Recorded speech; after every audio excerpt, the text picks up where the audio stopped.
So very much welcome our distinguished guests and audience to this panel discussion.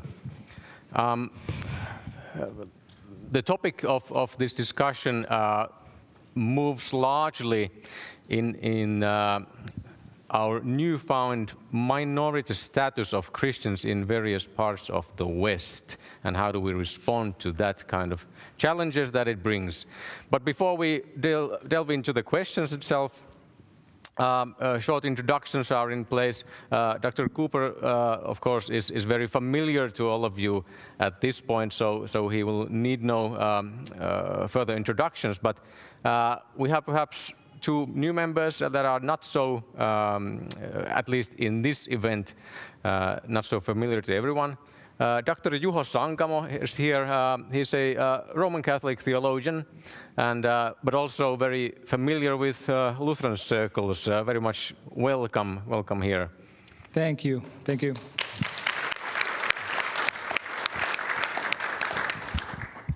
And we have a journalist, Heidi Martikainen, who is probably to many of you known for his Kujalla-podcast from YouTube and various other platforms, who is a reformed Christian and in this ecumenical rainbow, so to speak. But very much welcome, Heidi, here.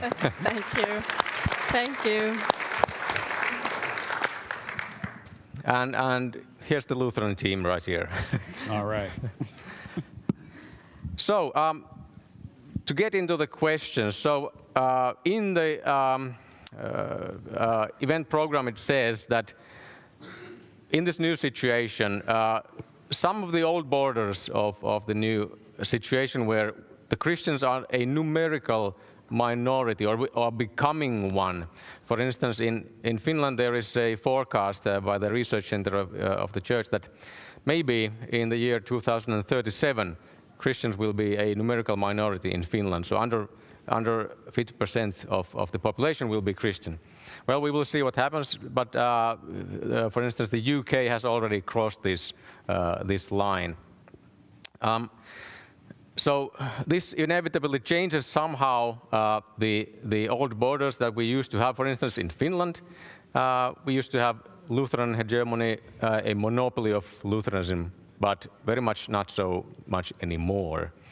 And this has brought a new kind of cooperation between denominations, but also the kind of old questions that, hey, if we have several churches here, what is the correct one? And these discussions have been lively debated in the Reformation, for instance.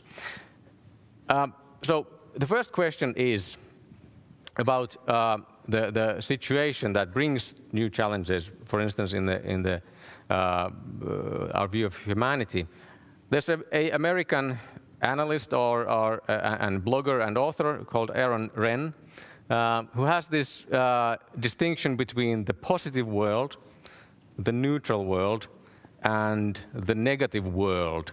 And to put it very succinctly, the idea is that since the 60s, Christians have faced a positive world, which meant that Christianity brought you social good. If you were a Christian, church-going Christian, that was a good for your social image.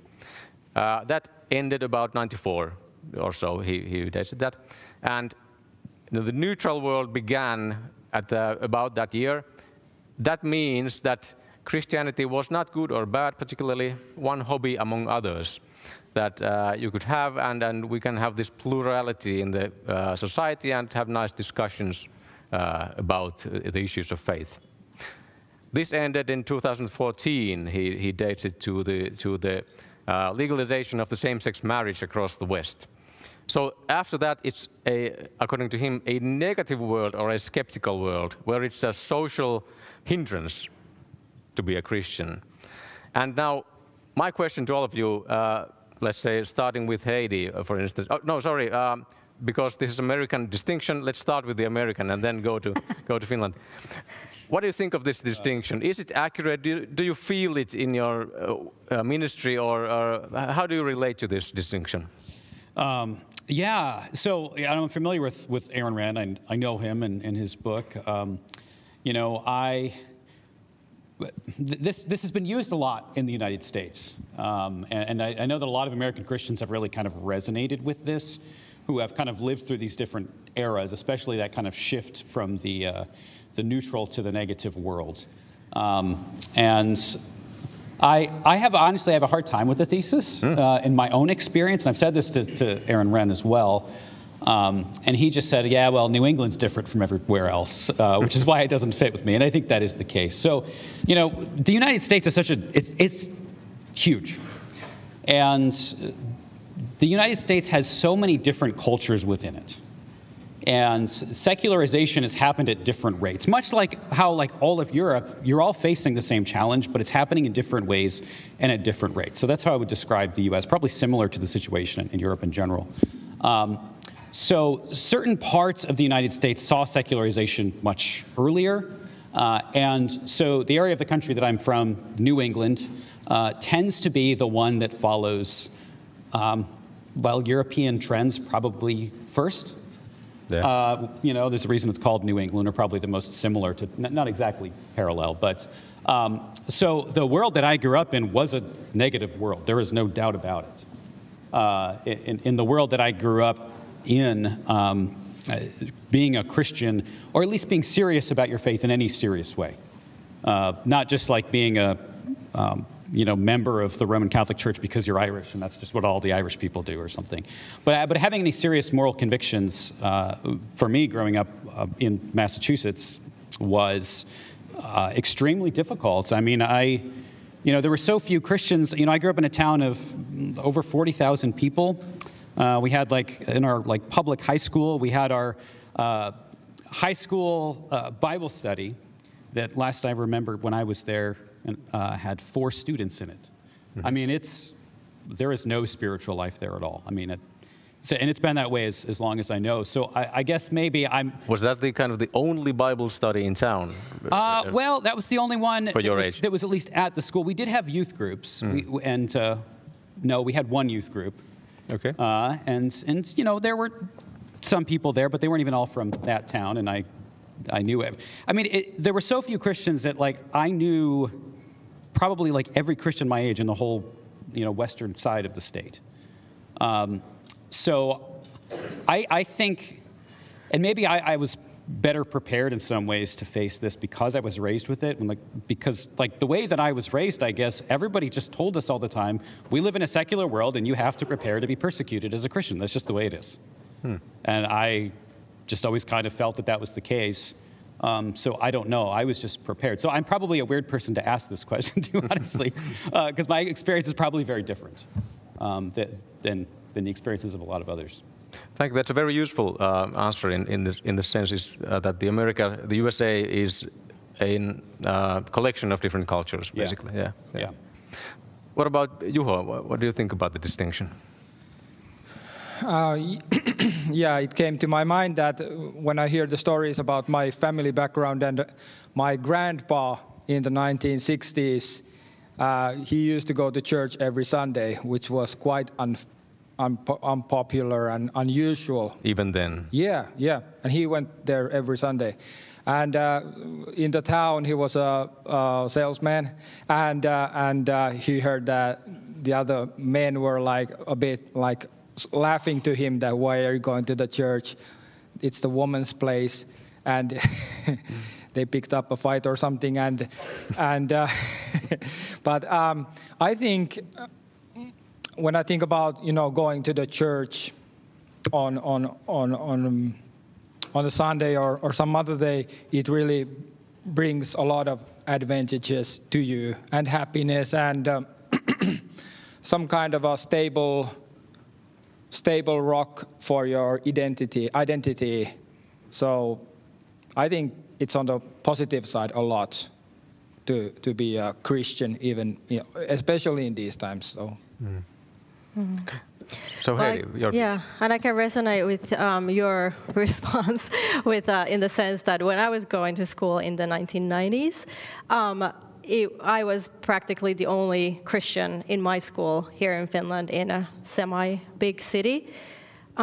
So yeah, definitely you're a minority. You know that you are a minority, and it's yeah, it's kind of expected that no one will like your Christianity, so therefore you don't really share it very publicly. I think that's like my experience in going to school.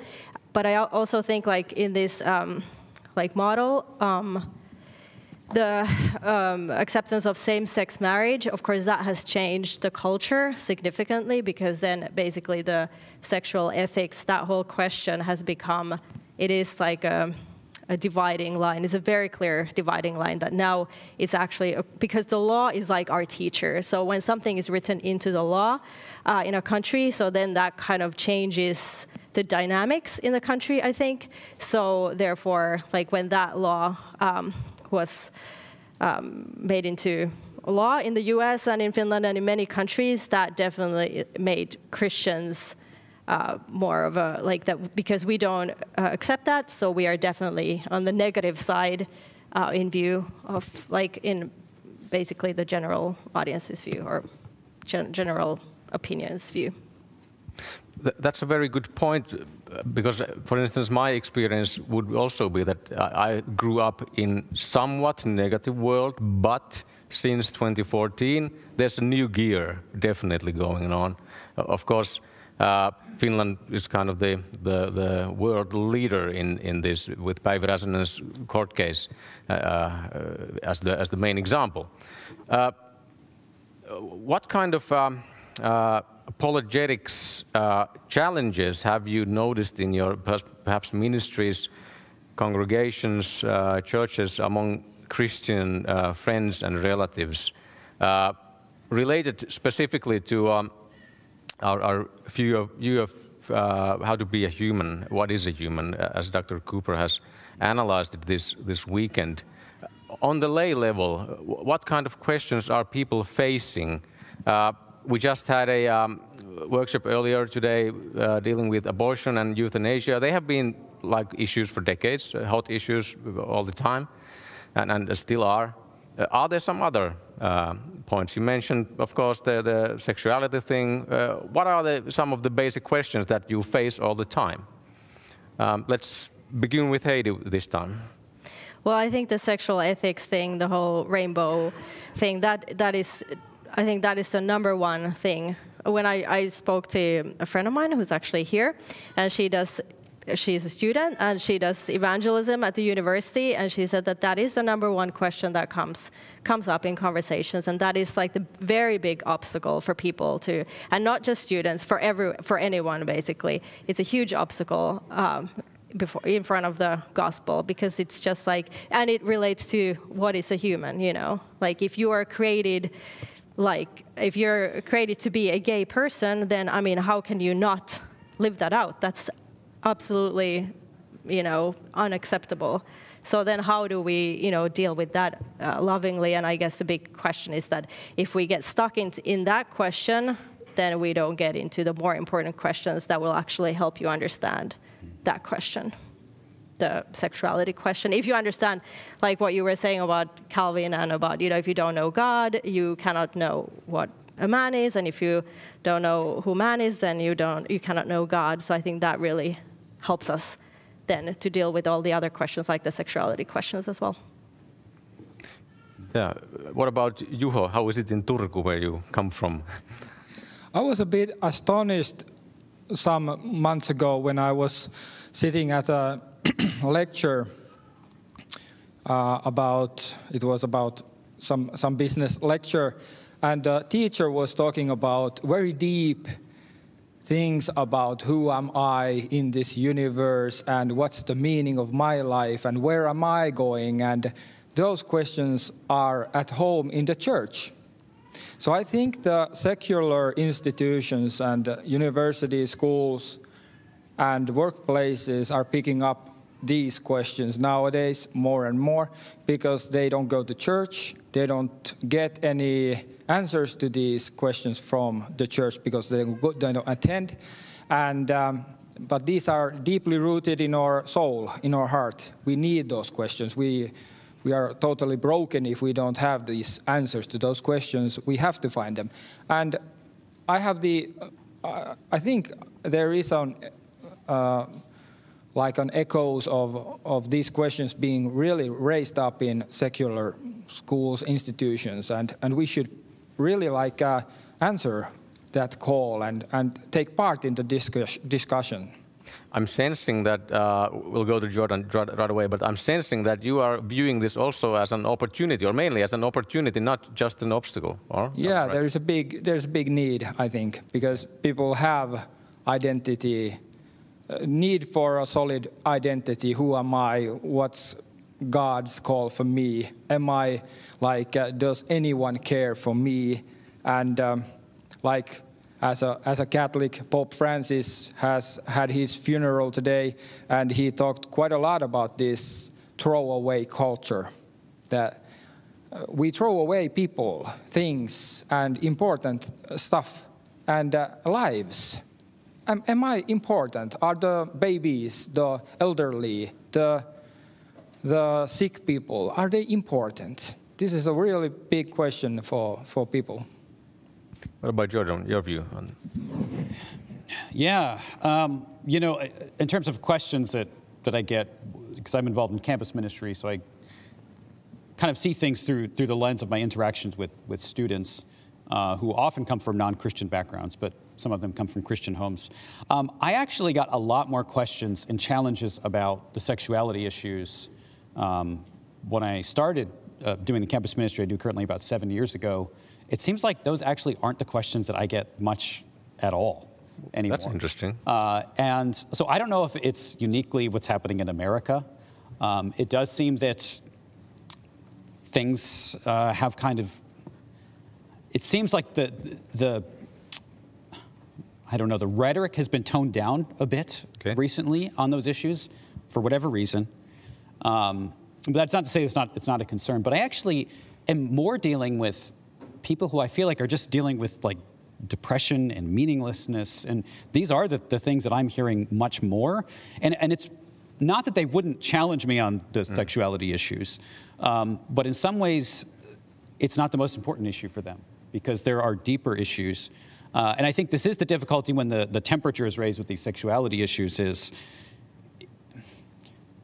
if you give an answer, you know, a clear answer to the question that they're asking, all that's going to do is be proof that you're whatever they thought you were. I always think the best thing you could do is, you know, don't like hide your views on the issues. So I'm certainly not saying to do that, but you can't get anywhere if you don't answer the fundamental questions. And I think that's the problem is oftentimes when we deal with issues, we're always dealing on a surface level. And we can't really do that until we get back to the basic question of what the heck is a human being? What is moral worth? What is an ethical life? What does any of this mean? And so when I do get those questions, I always try to kind of say, okay, well, we can talk about that, but let's take a step back and start here. Because if we don't get this, then we can't really go there. Because you're not going to understand where I'm even coming from, because we don't even get the most basic level here of, where our disagreement probably lies. Something I talk about a lot, especially with my seminary students, is finding levels of disagreement. Maybe this is relevant to our discussion about ecumenical issues too, is when you're dealing with any issue, whether it's an ethics or theology or anything else, you have to find out where the disagreement actually lies, right? So for example, I'll take, say I'm talking to a Roman Catholic and we're talking about something like the bodily assumption of Mary, right? We could just start debating, did this historical event happen? Was Mary bodily assumed into heaven? We could just debate that. But really, the area of agreement or disagreement isn't really there. It's something below that, which is, what's the relationship between Scripture and tradition? Right, so that's the level, because that's really where the disagreement lies. So you could debate the surface issue all the time, but you're not actually getting at where kind of we might disagree. And I think we need to be aware of that when we're talking about any of these issues. So while the surface level disagreement might be something about sexuality, underneath that is a view of what is a human being. And so I think we need to make sure to go, let's get there, because that's the real point at issue. How would you respond to this, Juho and Heidi? In a way of tactics, in a way of discussion, is it really that, by the way, that easy? Like, okay, let's get back to that, but first let's go to this particular deeper issue. How would you, in your experience, Juho and Heidi?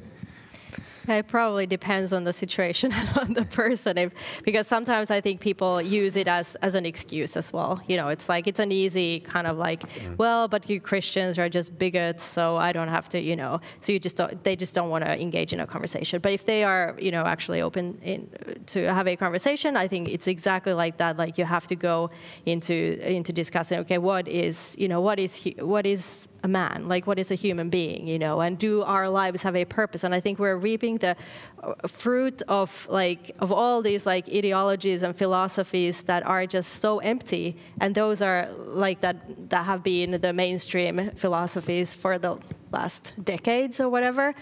So it's just, people are empty and they're hopeless and they don't have, like, they are depressed. That's also like, it's a huge problem among young people that they're so depressed and anxious and all of that. So we have, I think as Christians, we have a huge opportunity in engaging, like boldly engaging in conversations.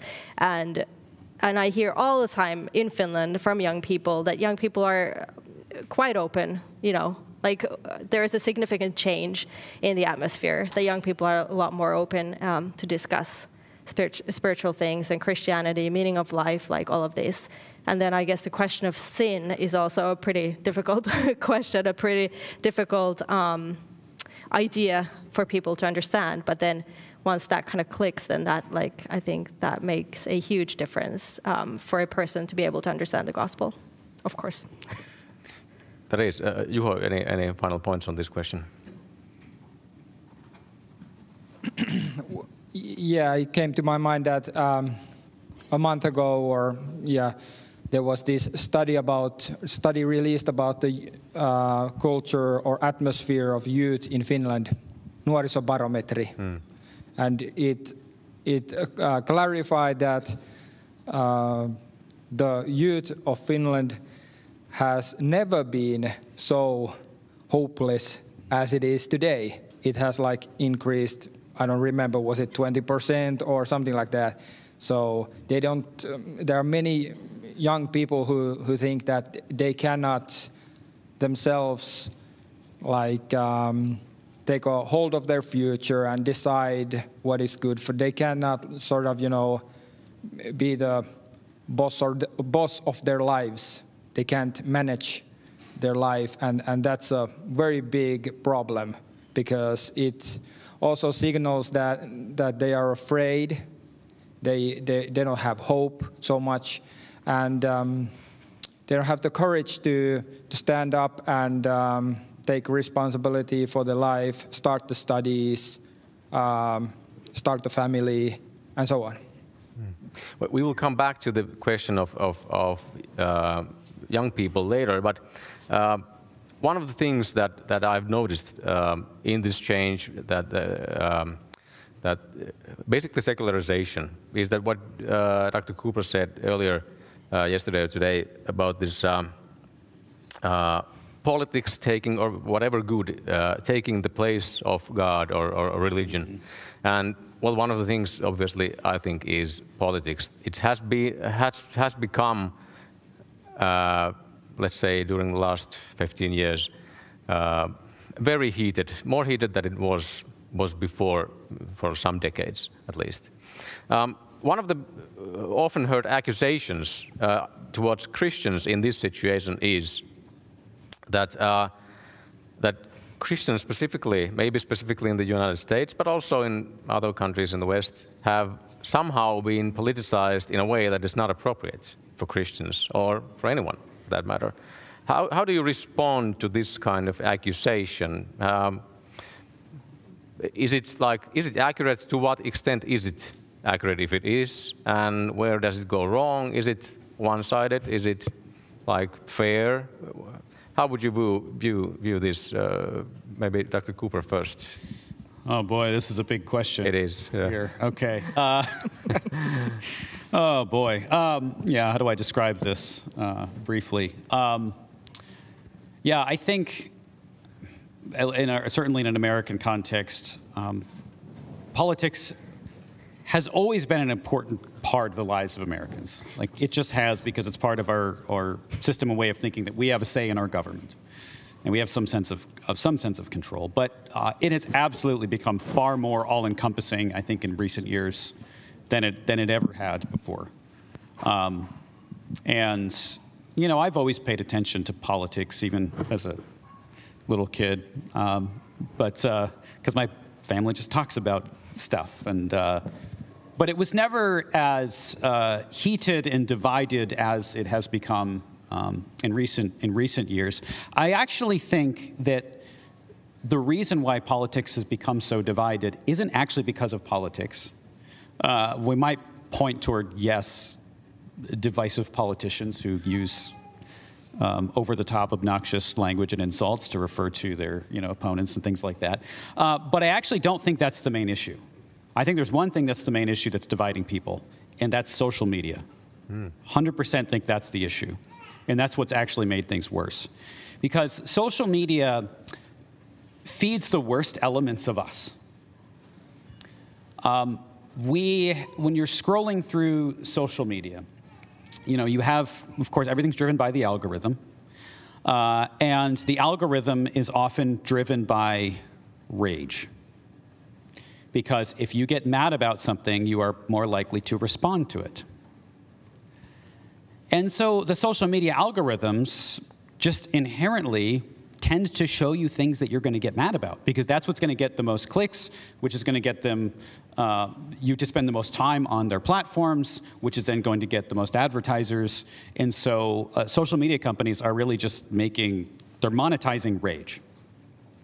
And so that means that the most extreme views on anything are always going to be the ones that are magnified.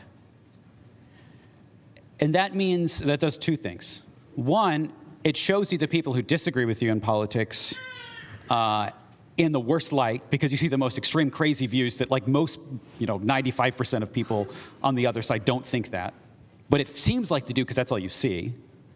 But then you're exposed to the extreme views on the side that you have, and then you might be moved toward more extreme perspectives. And I think that's actually what's happened. I think the polarization is really just the result of social media. And so I've seen this in my own life. And I could try to, I'm sorry, this is a big question, so I'm trying to be as brief as I can here. So I've been victim of this, and I'm sure all of you have in some way or another on social media, if you're on social media, is I remember, for a time I feel like I was very upset about things that I was seeing, or the culture and world just seemed so much worse. And recently I've taken a break from social media. I hardly check it. I have a time of day, I look at my Twitter and stuff, and then I'm done. And the more I spend time with actual people and the less I'm on social media, people don't actually seem that divided. not nearly as much. So a lot of it, I think, is this thing that we just kind of create in our heads because of what we're seeing. Doesn't mean we're not divided. But I think that's really actually what amplifies the issue more than anything else. But then you asked also about how this ties to religion, I guess, and religion and politics.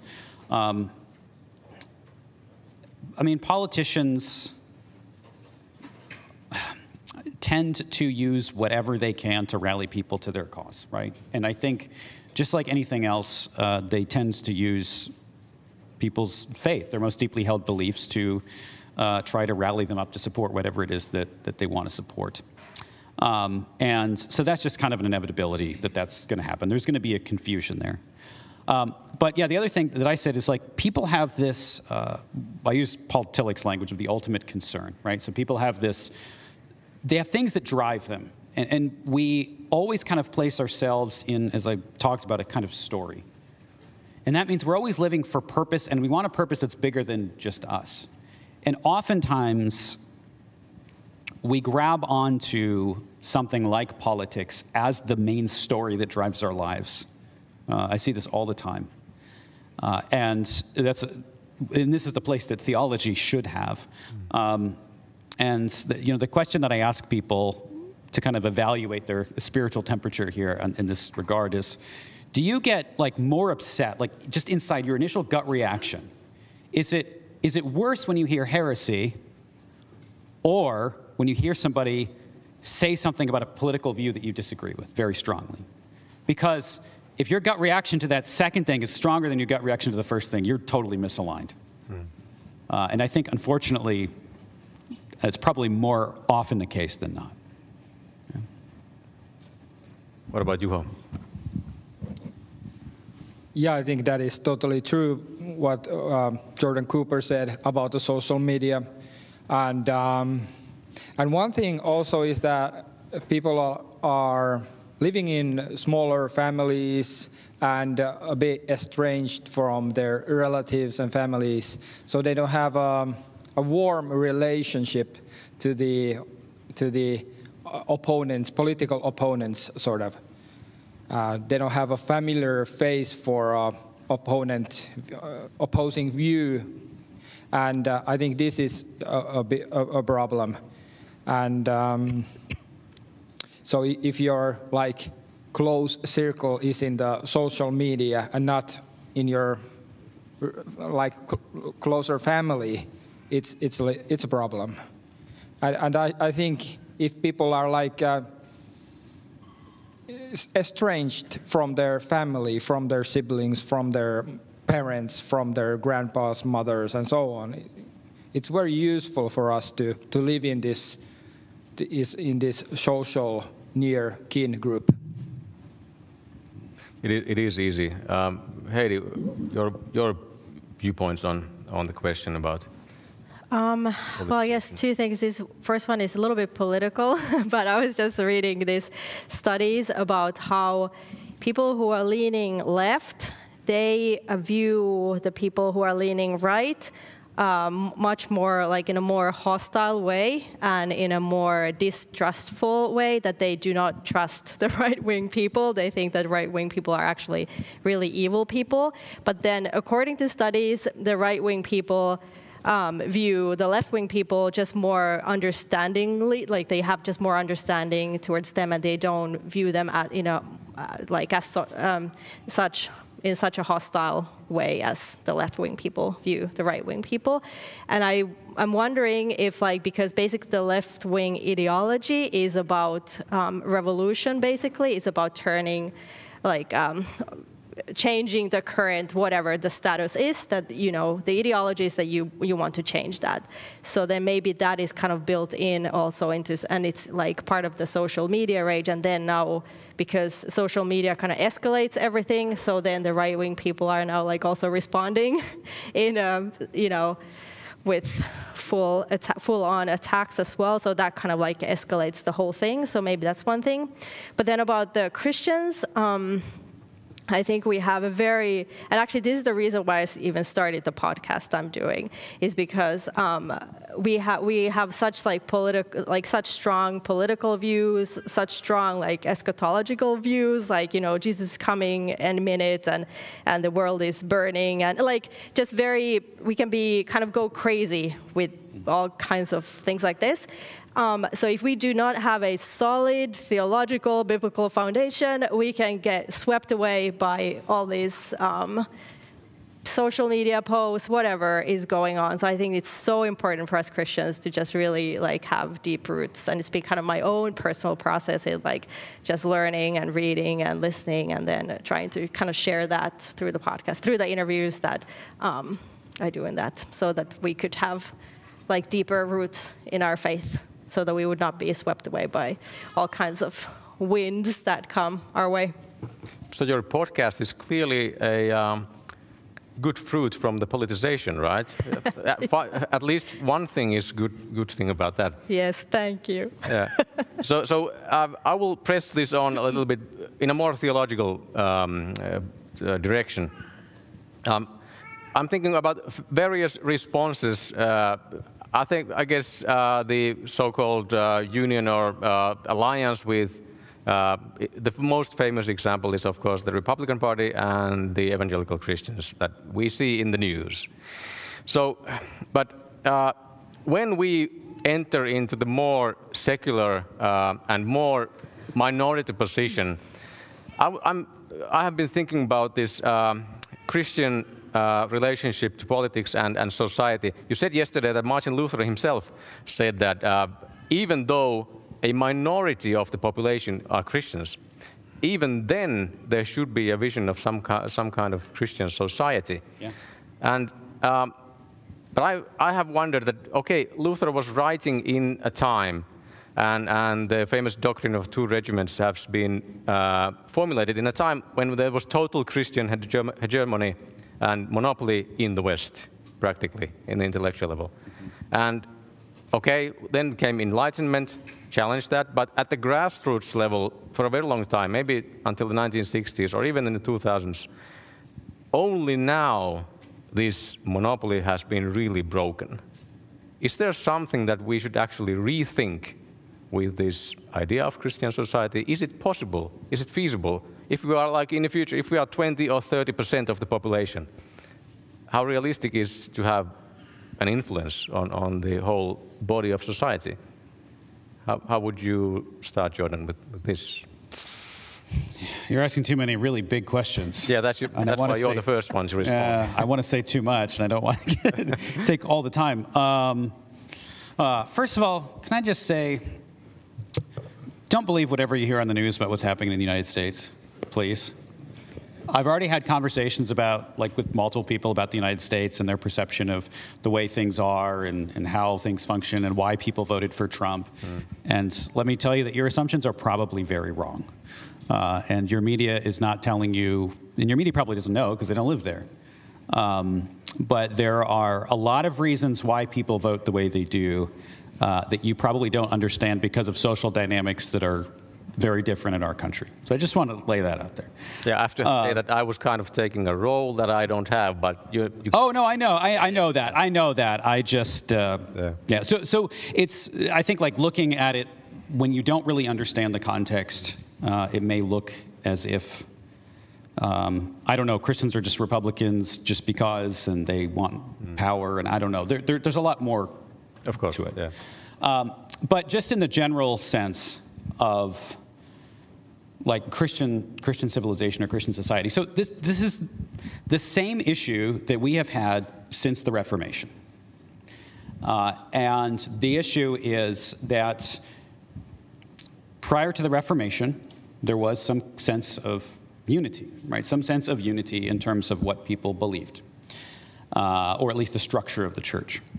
At the time of the Reformation, these things changed, and sometimes they changed country by country so that you have countries where you have a kind of hegemony. There's a state church and everybody's still part of the same church. But you have other countries, like what you find in France, where you have the battles between the very strong Jesuits and the Huguenots, the Calvinists that are there, and then you get the rise of like the revolutionary secularists. So in some countries, and England has this as well, between these various competing theological claims, you have the problem of pluralism, right, that arises in some of these societies. And so the question is, well, if law comes out of religion, which it always does, always, then what do you do when nobody can agree on exactly what the religion is, right? So you've got different answers to that question. This is where you get the rise of liberalism. You've got John Locke and Thomas Hobbes, these people writing, try to deal with this problem. One way, I guess, is to just try to make your group take control, and then you just have endless wars forever, I guess, until somebody wins, and then somebody comes into power that has another religious view, and then they start to punish everybody else. And I think we recognize that's probably not good.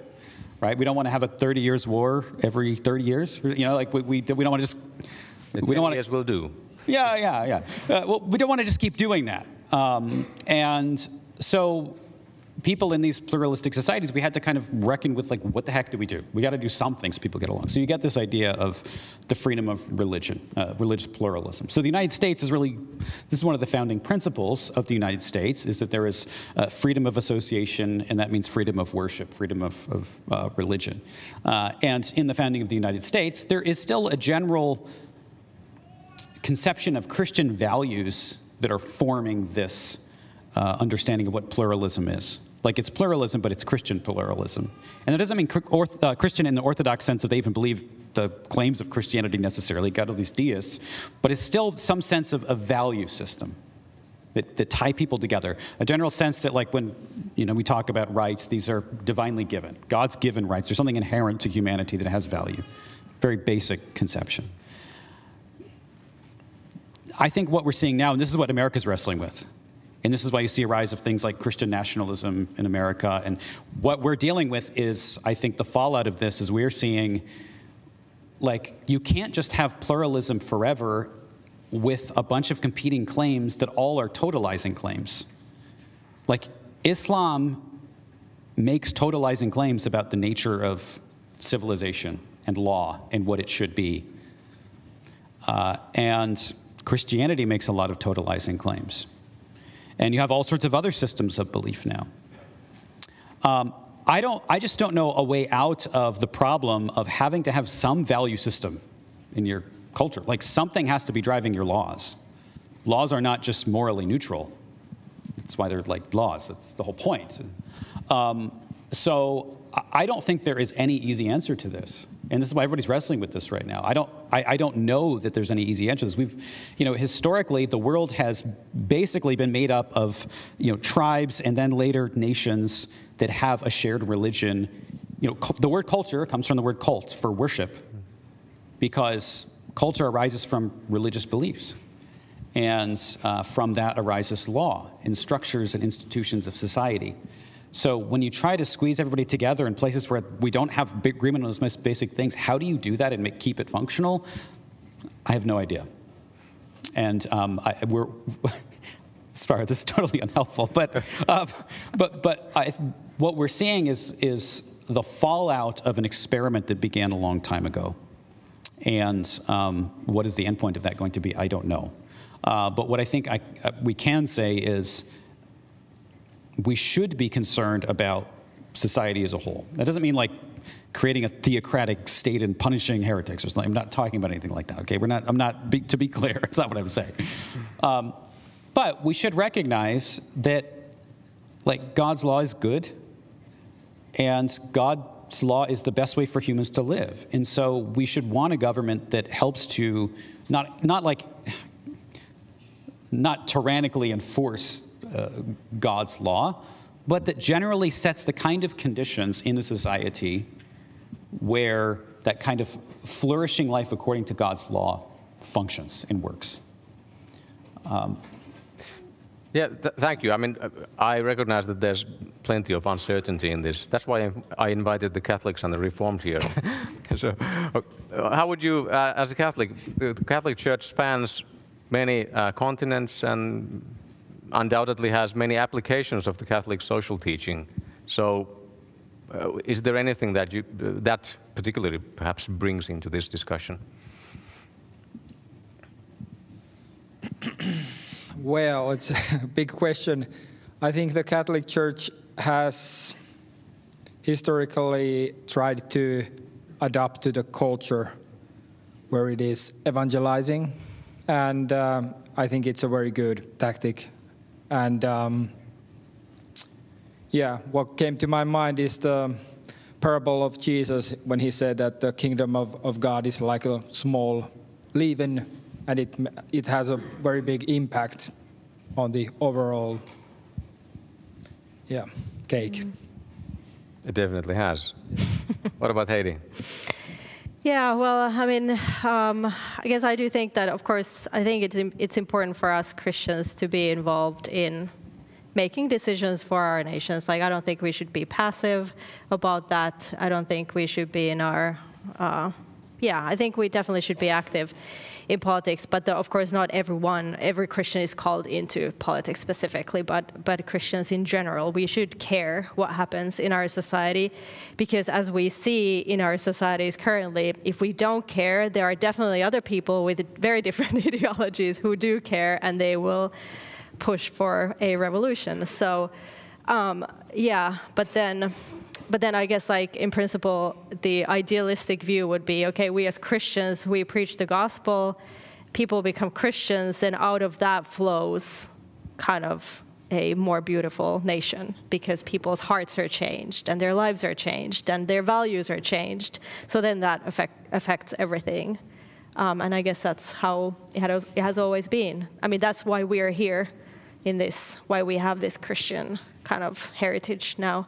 And I guess another interesting point to this is that I've heard recently politicians and people say that, yes, people who are not specifically confessing Christians, but they say that we really need to support and rebuild this Christian Europe, you know? But they're not necessarily personally like born-again Christians, you know, but they just value the overall, there may be more, they just value the overall kind of ideas of the Christian, or the overall values of Christian culture. So that's also interesting. And can you have, like, without being a real Christian, is it enough for a society to stay together, to just have the outer markings of a Christian society, have churches and have Christian holidays, if there is no like heart in it? Or will it, that if you have those outer like markings of a Christian society, then maybe people's hearts will also change with that? I don't know. It's interesting that you brought up these people that are not necessarily Christians themselves, but they see with these changes, they see that, okay, this Christian civilization was actually worth something. It was not self-evident, and now we're losing it, and maybe the options are not that good. And of course, there's Douglas Murray, the journalist, is one example of such. Maybe Jordan Peterson could be another. In Finland, we have several atheists that have said the same things. This brings us to, and this is apologetically relevant. I don't know yet how exactly, but it is. This brings us to the conversion of the young men. Now, coming back to this topic, because it has been linked to this phenomenon, and it has been happening. Can I have the slides? Saanko kalvon tällä hetkellä tonne? Thank you. One slide in this discussion about the conversion and the search of young men. What you see here is a research from last fall, and the green and the gray bars are men of under 30 and also another group under 40 that are at least visiting worship services at least once a year. And what is interesting here is that I have circled with red the various groups that they are visiting, and they are disproportionately visiting all the more conservative, let's say, church bodies or revival movements in Finland. So from top down, there is local new kind of communities within the parish system. Then Pentecostals, for instance. Then, for instance, Finnish Lutheran Mission, what we are here. Then the Eastern Orthodox, the Charismatics, then the Catholics, and the Confessional Lutherans. All of them get way more, let's say, visits than their size would justify.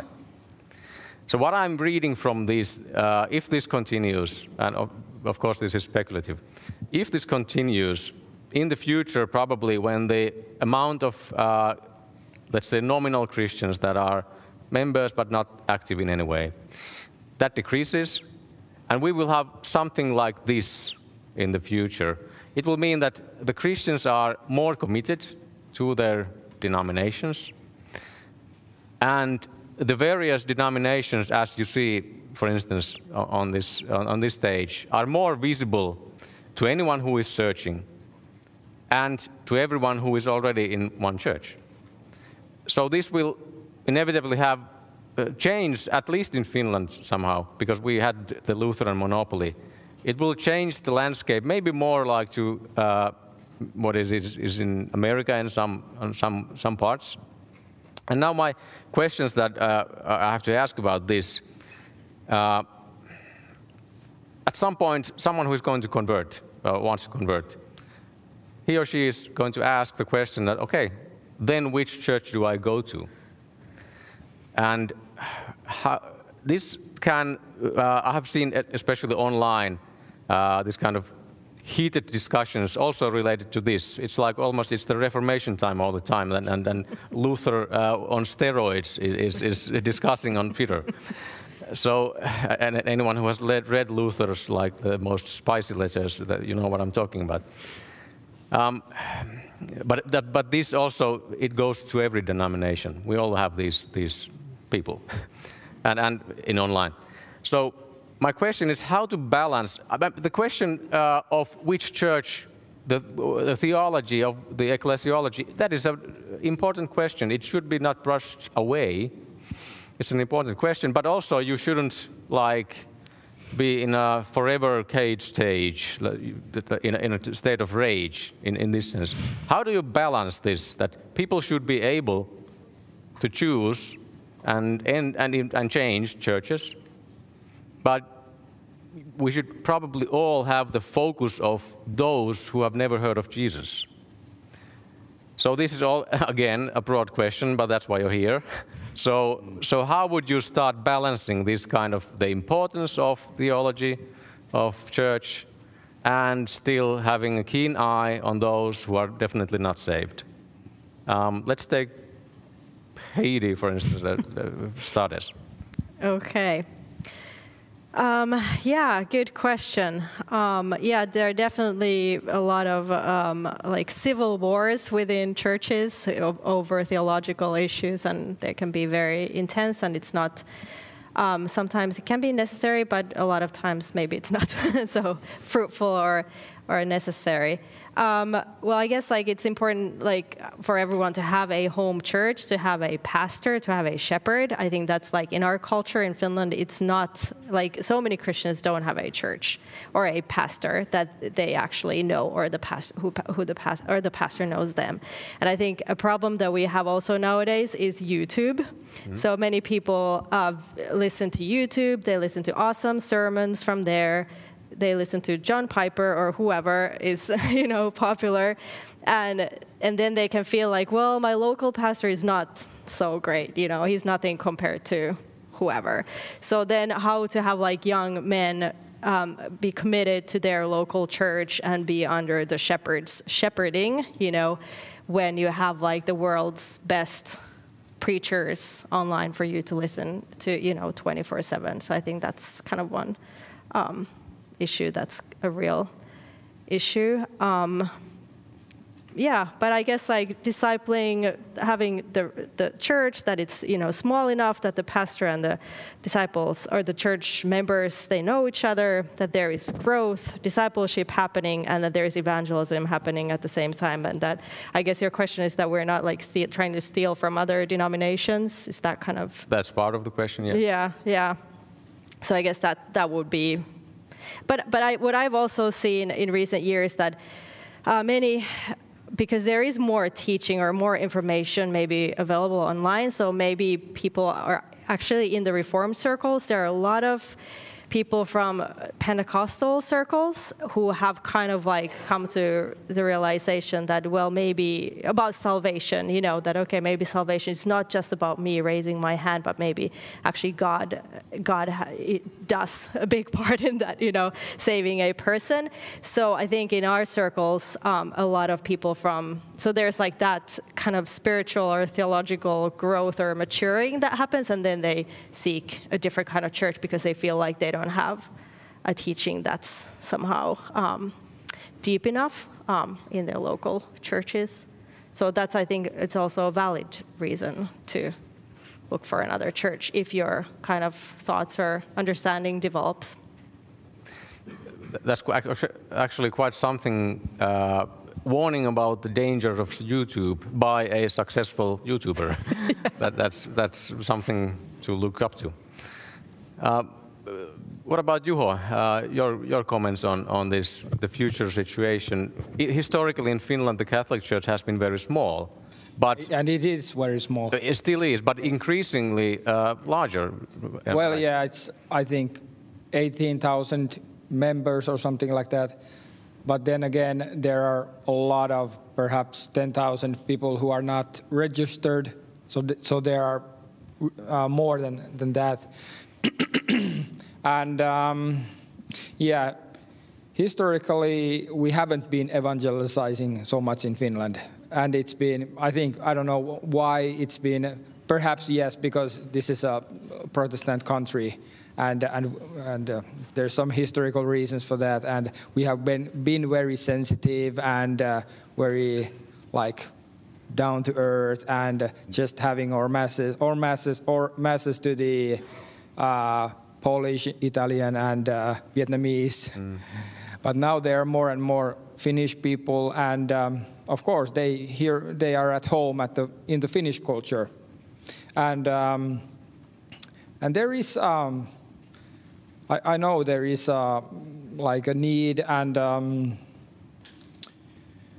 to have more contact and more like work together with the Protestants. For example, Lutherans, they have really good youth camps and Maata näkyvissä festivaali and family clubs and so on. And we know these things because I have been in those camps and so on. So the Catholic Church has very narrow elbows and small muscles in Finland and in Sweden, so we can't do so much.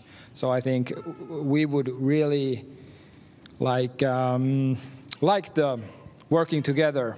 Of course, there are some limitations and problems, but we are quite open, I think.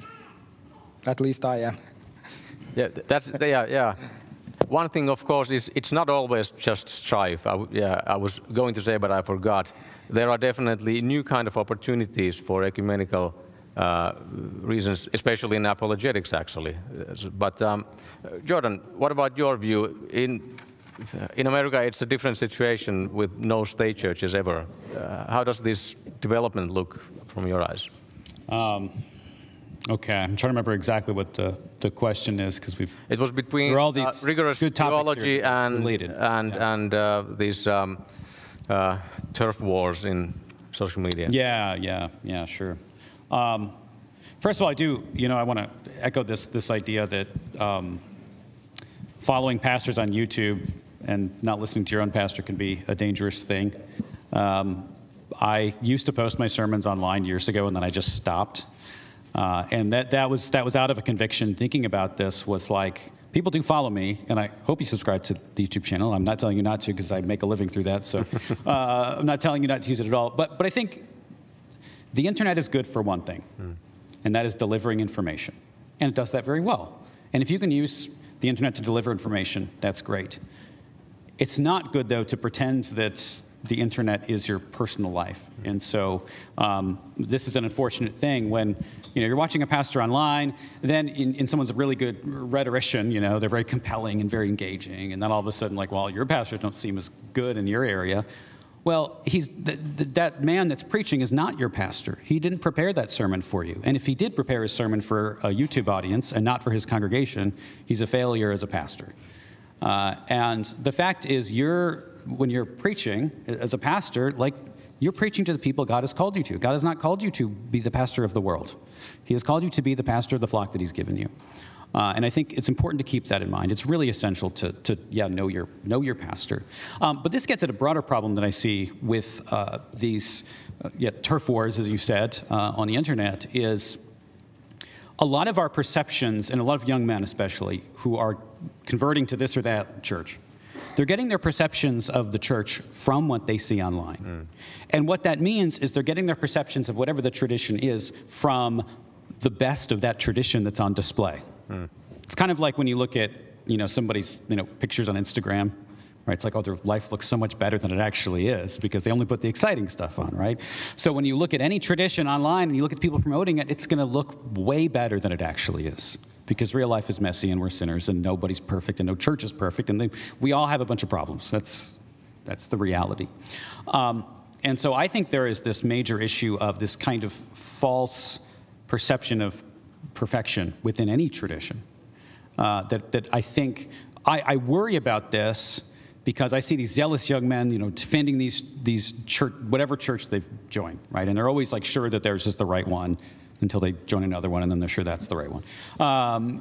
And I actually have seen this. I've seen people who bounce from, I know one guy who was as strict of a Calvinist as you could possibly be. I mean, he was like in the kind of hyper-Calvinist territory that like God only hates the reprobates and all this. Like he was as extreme as you could possibly be. And I see this guy saying, like, I think everyone who's not a Calvinist is going to hell. Like, okay. Like 2 months later, all of a sudden, I see him, like, talking about the Latin Mass, and he's, convinced of traditional Roman Catholicism, and then all of a sudden he's a sedevacantist, so the chair of Peter is empty. Okay, now he's Eastern Orthodox, so who knows where he'll go next. But I think that, and that's an extreme example, but that I think shows something. There's a fear that I have that I see underneath those kinds of situations. What I worry about is that what people are looking for is some church that's going to be this perfect thing that's going to kind of fix all their problems in some way. And no matter where they go, they're not going to find it. And my worry is that this excitement they have, that's zeal, it's good to have zeal, that it leads to burnout and they leave. That's my ultimate fear, which also does put a burden on those who are public faces to be realistic too, though. To be realistic about what church life is actually like, and it's kind of messy, and that's okay. Something else I want to say in this regard is we don't need to have these kinds of conversations in a way that we're saying, if you're not part of my tradition, you're probably not really a Christian, And sometimes it can come across that way.